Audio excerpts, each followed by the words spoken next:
नमस्कार विद्यार्थियों, मेघराज गुरुकुल में आपका स्वागत है। और आज जो वीडियो हम आपके लिए लेके आए हैं, जैसा कि आप जानते हैं कि मैथमेटिक्स का टॉपिक चल रहा है अपना इस क्लास के अंदर डेली 4 बजे वाली क्लास में, आयतन जिसे वॉल्यूम कहते हैं 3D। तो उसमें अपना ये आपका चौथा वीडियो है जिसके अंदर हम लेके आए आपके सामने शंकु पर आधारित प्रश्न। तो आज का जो डिटेल में वीडियो अपना फुल कंसेप्ट, फुल फॉर्मूलाज और फुल लॉजिकल प्रश्न, वो सारी बातें हम शंकु पर आधारित आज के वीडियो में डिटेल में डिस्कस करेंगे। दोस्तों, अगर आज से पहले आपको शंकु से रिलेटेड प्रॉब्लम्स रही है दोस्तों, तो ये वीडियो आपकी सारी समस्याओं का समाधान कर देगा और जितनी भी प्रॉब्लम्स आपको रही है शंकु में, वो सारी इस वीडियो के माध्यम से क्लियर हो जाएगी दोस्तों। तो आज के बाद अगर शंकु से रिलेटेड कोई भी एग्जाम में क्वेश्चन आए तो आप इजीली अप्रोच कर पाएंगे और काफ़ी आसानी से कर पाएंगे दोस्तों। तो शुरुआत करते हैं वीडियो की और बताते हैं आपको शंकु के आधारित वैलिडिटी पॉसिबिलिटी के बारे में। तो पहले अपन इसके बारे में बात करेंगे, शंकु की कुछ फंक्शंस है जिनके बारे में बात करेंगे, इसे फॉर्मूला जनरेट करेंगे, फिर उसके बाद कुछ लॉजिकल प्रश्न करेंगे। इस प्रकार से अपन शंकु को पूरा कंप्लीटली पढ़ेंगे। तो वीडियो एंड तक देखिए दोस्तों, वीडियो एंड में हम काफ़ी लॉजिकल प्रश्न आपके लिए लेके आएंगे, तो आपको मजा आएगा और काफ़ी अच्छा अप्रोच आप कर पाएंगे। तो चलो शुरू करते हैं अपन शंकु के बारे में। आज का जो टॉपिक है अपना वो आयतन का शंकु है। तो शंकु क्या होता है, सबसे पहले उसी के बारे में बात कर लेते हैं। शंकु आकार अगर आप मानो तो कह सकते हैं जोकर की टोपी भी एक शंकु के आकार की होती है ना। बर्थडे केक भी जो आप कह सकते हैं शंकु के आकार की होती है। अगर आपने सॉफ्टी खाई होगी तो आपको ये पता होगा कि एक सॉफ्टी जो होती है वो शंकु के आकार की होती है। शंकुआकार तंबू भी होता है, ठीक है। तो ये सब शंकु के आकार के होते हैं। तो बोर्ड पे जो मैंने बनाया आपके सामने दिख रहा होगा आपको कि शंकुआकार आकृति जो होती है वो इस प्रकार की होती है। इस प्रकार की शंकुआकार आकृति होती है जिसमें इस प्रकार से ये होता है और नीचे जो भाग होता है वो वर्ताकार भाग होता है। नीचे कौन सा भाग होता है? वर्ताकार भाग होता है। और इसमें जो यूँ कैसे ऊपर से नीचे तक जो ऊंचाई होती है ये एच होती है, जिसे हम एच कहते हैं। एच होती है आपकी सीधी ऊंचाई। एच क्या होती है? आपकी सीधी ऊंचाई। तो आप कह सकते हैं जो एच है वो आपकी सीधी ऊंचाई है। और ये जो ऊंचाई है आपकी ये तिरछी, ये एल से लिखते हैं इसे। एल जो है आपकी शंकु की तिर्यक ऊंचाई होती है। एल जो है आपकी वो शंकु की तिर्यक ऊंचाई होती है, ठीक है। और ये आर है आपका, यहाँ से यहाँ तक का परिधि से केंद्र को मिला रेखा को हम त्रिज्या कहते हैं। तो आप कह सकते हैं ये आधार की त्रिज्या हो गई आपकी आर, आधार की त्रिज्या। तो तीन चीज़ें जो क्वेश्चन करते वक्त अपने काम आएगी, जिनके बारे में बता चुके किस जगह आएगा आपका। और एक बात हमको पहले ही बता दें कि ये ABC जो त्रिभुज आपके सामने नजर आएगा आपको, एक त्रिभुज जनरेट हो गया शंकु के अंदर। ABC एक त्रिभुज है जिसमें ये कोण 90 डिग्री का है। तो ये एक समकोण त्रिभुज हो गया जिसमें एक कर्ण हो गया, मतलब तिर्यक ऊंचाई कर्ण हो गई, H लंब हो गया और R आधार हो गया। तो पाइथागोरस प्रमेय के अनुसार त्रिभुज ABC में हम डायरेक्टली कह सकते हैं कि कर्ण का स्क्वायर बराबर लंब का स्क्वायर प्लस आधार का स्क्वायर। कर्ण का स्क्वायर बराबर लंब का स्क्वायर प्लस आधार का स्क्वायर। तो यहाँ से एल निकल के आ सकता है आपका। तो एल आ जाएगा, ये स्क्वायर उधर जगह वर्गमूल बना देगा, तो एल हो जाएगा आपका H square plus R square. ये आपका एल का मान हो गया। मतलब अपन ये आपका एल निकाल दिया, तो एल हो गया under root H square plus R का स्क्वायर। ये एल हुआ आपका अंडरूट एच का स्क्वायर प्लस आर का स्क्वायर, ये एल का मान हो गया। ठीक, कोई दिक्कत नहीं, बिल्कुल नॉर्मली आसानी से अप्रोच कर सकते हैं और काफ़ी आसानी से कर सकते हैं, ठीक है। तो ये एल आ गया। एल अपने इसने निकाला कि चाहे एल के बिना आप कोई भी वेरिएंट ऑफ शंकु का वो अपन नहीं निकाल सकते। तो सबसे पहले आते हैं अपन शंकु का वक्र पृष्ठ का क्षेत्रफल। शंकु का वक्र पृष्ठ का क्षेत्रफल है ना। तो शंकु का जो वक्र पृष्ठ होता है, वक्र पृष्ठ भी कह सकते हो या आप तिर्यक पृष्ठ भी कह सकते हैं। वक्र पृष्ठ भी कह सकते हैं या फिर अपन तिर्यक पृष्ठ भी कह सकते हैं। तो शंकु और वक्र पृष्ठ या तिर्यक पृष्ठ का जो क्षेत्रफल होता है उसके बारे में बात करते हैं। वक्र पृष्ठ या तिर्यक पृष्ठ का जो क्षेत्रफल होता है आपका होता है पाई आर एल। शंकु का वक्र पृष्ठ को चाहे तिर्यक पृष्ठ को वो होता है आपका पाई आर एल। जब पाई का मान 22/7 होता है, आर आधार की त्रिज्या है और एल जो है आपका वो तिर्यक ऊंचाई है। तो वक्र पृष्ठ का क्षेत्रफल आपका इस प्रकार से होगा पाई आर एल। और एक और बात गांठ बन लेना दोस्तों, जब भी कभी एक ऐसा शंकुआकार तंबू का निर्माण कराए जो कपड़े से निर्मित हो रहा है, तो जब भी कभी पूछे कोई तंकु जो बन रहा है आपका या शंभु आप कहते हैं, जो शंकु आपका बन रहा है उसके अंदर जो कपड़ा लगेगा वो कितना मीटर स्क्वायर लगेगा, तो कपड़ा हमेशा तिर्यक पृष्ठ के बराबर ही लगता है। जो शंकु में जो कपड़ा लगेगा वो हमेशा तिर्यक पृष्ठ के क्षेत्रफल के बराबर ही लगता है, संपूर्ण पृष्ठ के क्षेत्रफल के बराबर नहीं लगता है। क्योंकि संपूर्ण पृष्ठ बनाने के लिए नीचे वर्ताकार भाग भी जोड़ना पड़ता है। ये वर्ताकार भाग भी जोड़ना पड़ेगा तब जगह संपूर्ण पृष्ठ होगा। और आप जानते हैं जब तंबू का निर्माण करते हैं अपन, नीचे वाला वर्ताकार भाग नहीं लगाया जाता है। आता है जब भी कभी ऐसा होगा आपका, तो शंकु का वक्र पृष्ठ तिर्यक पृष्ठ का जो क्षेत्रफल होगा वो आपका पाई आर एल होगा। क्या हो जाएगा आपका पाई आर एल। कोई दिक्कत नहीं, बिल्कुल नॉर्मली कर ही सकते हैं अपन। तो ये हो गया आपका शंकु का वक्र पृष्ठ या तिर्यक पृष्ठ का क्षेत्रफल। तो कोई दिक्कत नहीं, बिल्कुल नॉर्मली अप्रोच है और इजीली अपन कर सकते हैं। ठीक है, अब इसके बाद आता है आपका दूसरा वेरिएंट, शंकु का संपूर्ण पृष्ठीय क्षेत्रफल। शंकु का संपूर्ण पृष्ठीय क्षेत्रफल।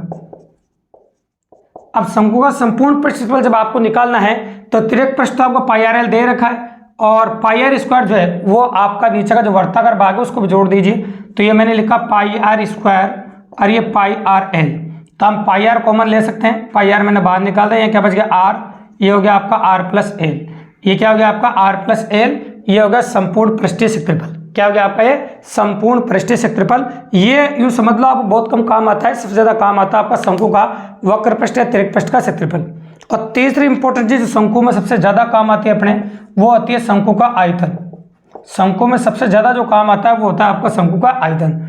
और शंकु का आयतन आपको डायरेक्टली याद कर सकते हैं। और अगर याद रखने की टेक्निक मेरे सीखना चाहते हैं तो आप याद रख सकते हैं। आपको अगर बेलन का आयतन पता है तो बेलन के आयतन का 1/3 भाग होता है शंकु का आयतन। बेलन के आयतन का 1/3 भाग होता है शंकु का आयतन, ऐसे याद रह जाएगा आपको। तो बेलन का जो आयतन था वो होता है आपका पाई आर स्क्वायर एच। ये बेलन का आयतन था, उसका 1/3 भाग है आपका शंकु का आयतन। ये तीसरी इंपॉर्टेंट बात है। और आप अच्छी तरह जानते हैं जब भी हम कोई सी भी आकृति पढ़ते हैं उस आकृति में आयतनों में तुलना करते हैं अपन। कोई सी भी आकृति अपन पढ़ते हैं उसमें आयतनों में तुलना करते हैं। तो मैं कह सकता हूँ दो शंकुओं के आयतनों में तुलना, दो शंकुओं के आयतनों में तुलना। तो दो शंकुओं के आयतनों में तुलना, तो दो शंकुओं के आयतनों में हम तुलना कर सकते हैं। और दो शंकुओं के आयतनों में तुलना करेंगे तो पहले शंकु का आयतन लिखेंगे 1/3 pi r one square h one. दूसरे शंकु का आयतन लिखा 1/3 pi r two square h two. पहले के आयतन में दूसरे के आयतन का भाग लगा दो, ये कट जाएगा आपका। तो आप कह सकते हैं दोनों के आयतनों में अनुपात बराबर त्रिज्याओं के वर्गों में अनुपात और ऊंचाइयों में अनुपात।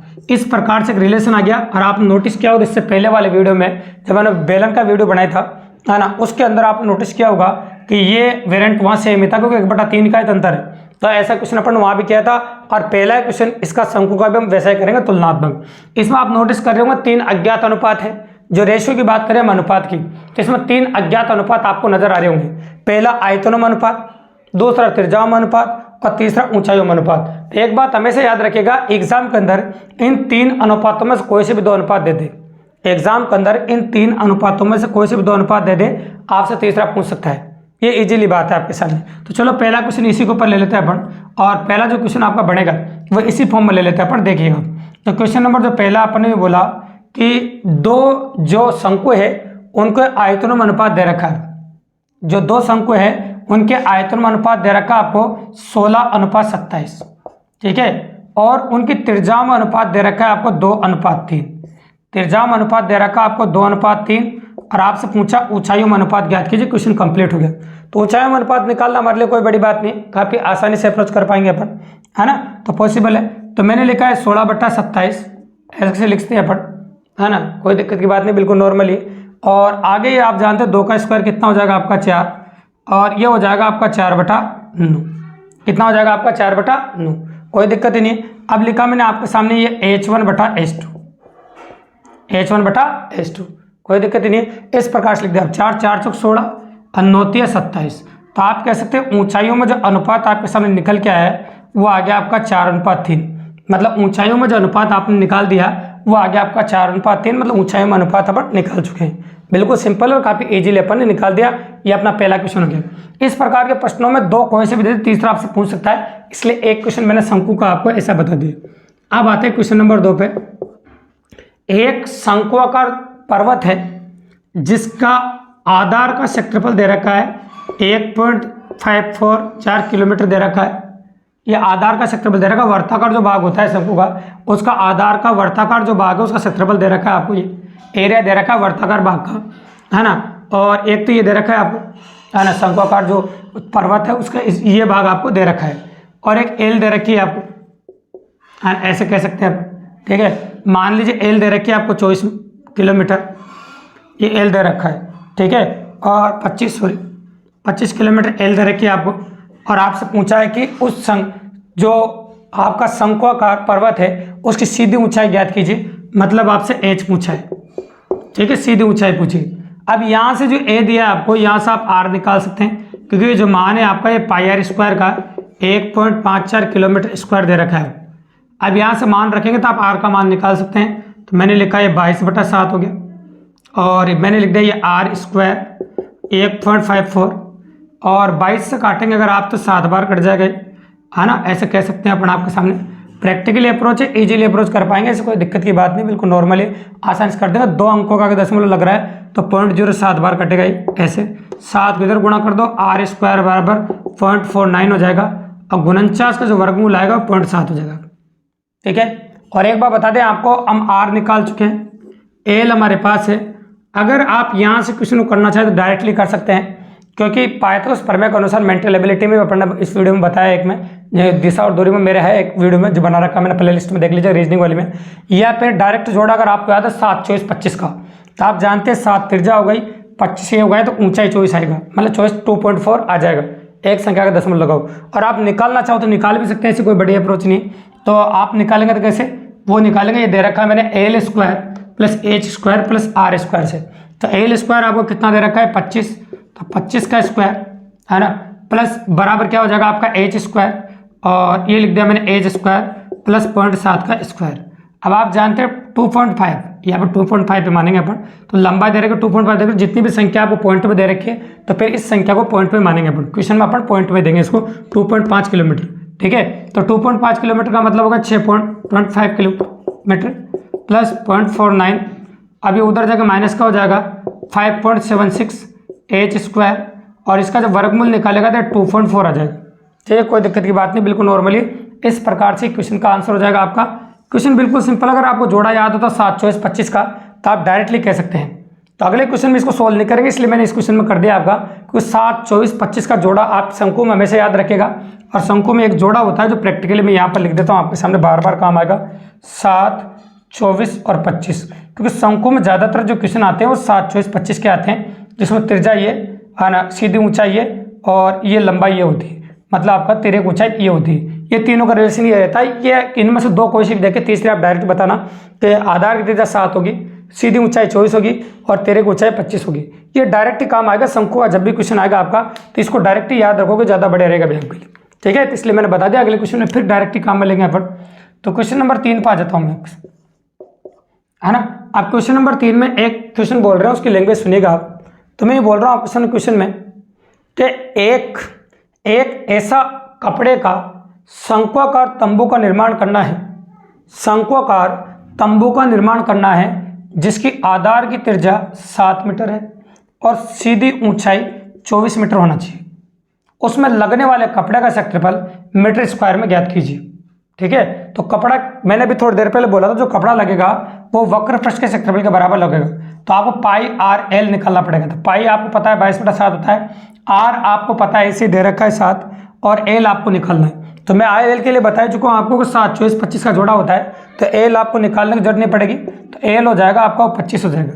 एल जब निकल गया आपका तो आप निकाल सकते हो लगने वाले कपड़े का क्षेत्रफल, लगने वाले कपड़े का क्षेत्रफल।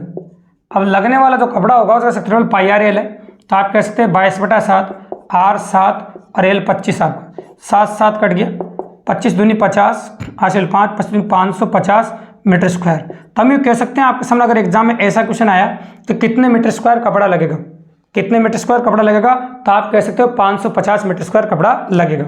लेकिन एग्जाम वाला इस क्वेश्चन नंबर 3 को आगे बढ़ाता है कई बार, और ऐसी लैंग्वेज लास्ट लाइन कर देता है कि 5 मीटर चौड़ा और कितने मीटर लंबा कपड़ा लगेगा। तो फिर आपको 5 मीटर चौड़ा कितने मीटर लंबा कपड़ा लगेगा, तो फिर आपको 550 को आयत के क्षेत्रफल के बराबर करना है, क्योंकि आयत का क्षेत्रफल होता है वो लंबाई इंटू चौड़ाई। चौड़ाई आपको 5 दे रखी है और ये हो गया 550 आपका। अब आप 5 से काट दीजिए, 1 पंजे 5, 1 पंजे 5 और 0, तो लंबाई हो जाएगी आपकी 110 मीटर। लंबाई कितनी हो जाएगी आपकी 110 मीटर। तो ये हो गया आपकी लंबाई। तो कोई दिक्कत नहीं, बिल्कुल नॉर्मली कर सकते हैं। तो इस प्रकार से अप्रोच हो जाएगी आपकी ये लंबाई, ठीक है। इतना मीटर लंबा कपड़ा लगेगा 110 मीटर। तो यहाँ से 2 तरह के प्रश्न आते हैं, या तो आपसे पूछेगा लगने वाला कपड़े का क्षेत्रफल जो आपका तिर्यक पृष्ठ के क्षेत्रफल के बराबर होगा, और ये नहीं पूछे तो कितना 5 मीटर चौड़ा कितने मीटर लंबा कपड़ा लगेगा, तो 110 मीटर लंबा कपड़ा लगेगा। तो 2 क्वेश्चन इसमें बढ़ गया आपके, ये हो गया आपका और ये क्वेश्चन हो गया। तो जितने भी लॉजिकल क्वेश्चन आपके बनते थे वो सारे बता दिए, लेकिन शंकु में एक खास बात नोटिस कर लेना कि शंकु में हमेशा त्रिज्या बनाने के लिए एक जोड़ा इंपॉर्टेंट है, क्योंकि त्रिज्या 7 का 7 जोड़ा जो एक ही जोड़ा बनता है वो 7 24 25 का बनता है। तब पाए तो उस प्रमेय का 7 24 25 का जोड़ा आप डायरेक्ट याद रखना दोस्तों, ताकि बार बार आपको एल या फिर एच या फिर आर निकालना नहीं पड़े। जो इन तीनों में से दो क्वेश्चन देकर तीसरा आप डायरेक्ट निकालो, ताकि इतना समय जो अपन ने इसमें लगाया था वो आपको बिल्कुल भी नहीं लगाए। आप डायरेक्ट यही आंसर कह सकते थे कि इससे अगर 154 सेक्टर बल त्रिज्या 0.7 आ जाएगी, ये 2.5 दे रखा है, तो डायरेक्ट आप आंसर कह सकते थे 2.4, डायरेक्ट ही आंसर आपका 2.4 आ जाता डायरेक्ट ही। कब आता? जब आपको 7 24 25 से जोड़ा आपको याद होता। तो ऐसा आप समय बचा सकते हैं जितने भी एग्जाम में शंकु से रिलेटेड कोई भी क्वेश्चन आया है। तो ये खास बात है, मैंने कहा था वीडियो के एंड में काफी मजेदार बात बताऊंगा आपको मैं। तो शंकु बात है सब क्वेश्चनों में ये जोड़ा लगा है 7 24 25 का। ये सबसे ट्रिकी और कमाल की बात है कि शंकु का कोई भी क्वेश्चन आप देखेंगे तो 7 24 25 का जोड़ा आपको बार बार लगा है। ये बात बार बार रिपीट इसलिए कर रहा हूँ कि जोड़ा आप ध्यान में रखिएगा दोस्तों, तो ताकि अगर शंकु का कोई भी क्वेश्चन आए तो आपको ज्यादा मेहनत नहीं करनी पड़े, क्योंकि वो कैलकुलेशन नहीं कराने के लिए 7 त्रिज्या बनाने के लिए ये जोड़ा जरूर देता है। ठीक है, तो वास्तव में वीडियो पसंद आए दोस्तों, आपको अच्छा लगा हो तो कमेंट बॉक्स में कमेंट कीजिए, वीडियो को सब्सक्राइब जरूर कर दीजिए, ताकि आगे का कोई भी वीडियो आपके सामने में जब लेके आऊँ तो सबसे पहले सूचना आपको मिले। बेल आइकन को प्रेस जरूर कर दीजिए दोस्तों, और बने रहे मेरे चैनल पे। अगले फिर शानदार वीडियो के साथ ठीक शाम को 4 बजे वापस मिलते हैं। तो इसी प्रकार से बने रहे मेरे चैनल पर, आपका प्यार इसी प्रकार से बना रहे। तो मिलेंगे अगले अच्छे कंटेंट और अच्छे वीडियो के साथ। धन्यवाद।